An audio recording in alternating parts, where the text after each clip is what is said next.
Hello, my name is Gabby Parent-Dolaner, and I'm the Director of Water Rangers, and I'm joining you today from the traditional territory of the Anishinaabe, Chippewa, and Haudenosaunee people. It's such a privilege and honor to be here, as Water Rangers was the first winner of AquaHacking in 2015. And I'm introducing an issue that my fellow water issue leader, Graham Strykard, our community, and my organization works to address every day: improving access to water information. So let's get to it. Many people in Western Canada do not have equal access to information about their water bodies. Individuals and communities, especially in rural areas, have limited ability to access information about drinking water quality, the quality of the water where they fish and recreate, or information about the health of their waters. When people in communities do not have the information they need about the water they drink, the lakes and rivers where they swim and paddle and fish, it has both short and long-term impacts on their health, quality of life, as well as their understanding of the threats to their water bodies and watersheds. And at the same time, technology has come a long way in collecting and sharing water quality information. At every stage of data collection, management, and sharing, we've seen advancements, and there are fantastic examples of social media and communication technologies being used to ensure people have the data they need when they need it. So, how can we improve access to water information for communities by using and augmenting existing communication technologies?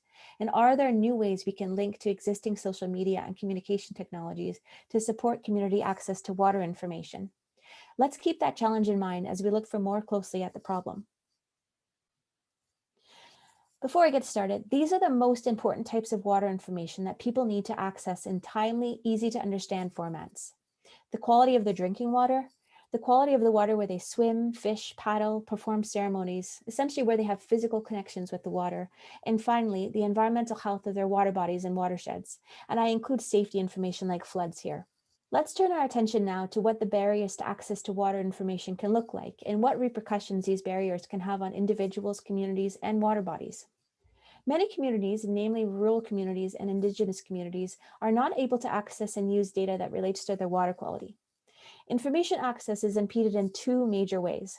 The first is data deficiency. So that means there's an absence of data or insufficient information exists. And the second way information doesn't reach people is due to barriers to access. And there are many obstacles to accessing water information in timely, understandable, and usable formats. In rural Western Canada, a very real issue to access is broadband internet. So about 63% of rural households do not have access to broadband internet connections. Reliable internet access is a constant battle, and even where there is good data available, internet problems are an ever-present obstacle, even though most people do have cell phones. Other barriers include timeliness. So was this water data delivered in time for it to be useful, like weather or your flight information at the airport? This is particularly important for drinking and recreational water quality data that needs to be delivered on time for it to be useful. Other obstacles is the format in which the data is shared. And while I'm a huge champion of open data sets, the ease of understanding the information for it to be useful to make decisions requires that the data be interpretable. So for example, how is someone to understand what the quantity of E. coli per 100 milliliters translates to when it comes to how it could impact their day at the beach or the water coming from their tap? Language barriers also exist, but this is often overlooked. However, English remains the primary language in which information is shared. Problems accessing drinking water quality information evidently has a deep and immediate impacts on people. Health Canada recommends a multi-barrier approach when it comes to understanding and managing risk to drinking water.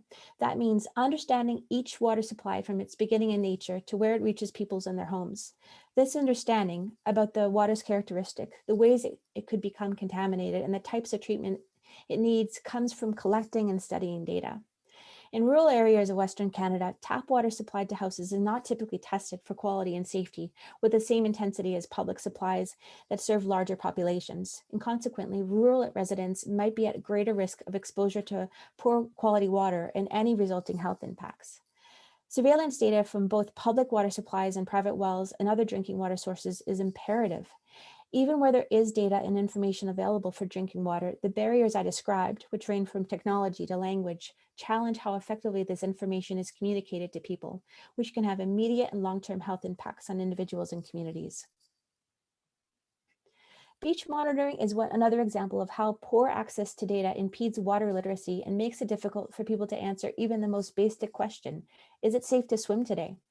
And there are real risks, especially in areas impacted by sewage and stormwater runoff and other water quality issues like cyanobacteria and cyanotoxins. So that's blue-green algae.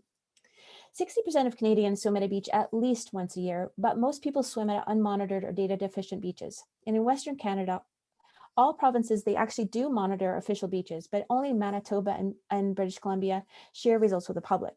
So that means that for Saskatchewan and Alberta, there are serious data deficiencies. Considering 3 to 8% of people get sick after swimming, access to recreational water quality data is important in protecting their health and safety in the short term. And in the long term, access to information on clean, great places to swim increases quality of life and helps people create important relationships to the waters. My final example is of environmental data, and here I'll focus on data deficiency. According to WWF's 2020 watershed report, Canada's rivers and lakes are divided into 167 sub-watersheds, and 60% of those are data deficient for key health indicators, such as water quality flow, fish, and benthic invertebrates. A lack of comprehensive open access water data means communities can't fully understand how threats from human activities are impacting freshwater health. This will also make it increasingly difficult to respond and adapt to damages and threats from climate change. Not only is access to water information important in enabling people to protect their health from water quality problems, we need to solve urgent and complex environmental problems, and access to data is holding us back. So your challenge? How can we improve access to information for communities by using and augmenting existing social media and communications technologies? Many advanced technologies already exist, including social media apps, maps, and databases that could be used to connect residents to information. Are there innovative ways to piggyback on the power of these existing technologies with a new technology that provides these links? There are some great examples of effective use of social media and communication technology to share timely, easy to understand water quality information. Health units and community-based monitoring groups are already using social media to share interpreted beach monitoring results quickly and easily, so people can answer that question, is it safe to swim? Increasing the availability, the increase in availability of open water quality data is helping automate the flow of information in creative ways. And social media and communication is also being used to collect more data to address the data gaps in data deficient areas. And this is a powerful tool that is also helping increase community-based monitoring. You can visit initiatives like DataStream and Water Rangers open data portals to see more. Here are just a few references of, related to our topic, but there are many more on both the problem as well as some of the exciting initiatives already underway. So I strongly encourage you to reach out to us as a group for more specific links and references. We challenge you to come up with technological solutions to address the pressing issue of improving access to water information. To do this, think about how you and your group can improve access to water information for communities by using and augmenting existing communication technologies and social media gaps, and thinking of solutions to bridge the gaps. We look forward to working with you on your amazing solutions, and you can register for the 2021 AquaHacking Challenge Western Canada by clicking on the link here or from the AquaHacking website. You can join Graham, Lauren, and I on February 18th for an Ask Me Anything session. Let's get to work. Thank you.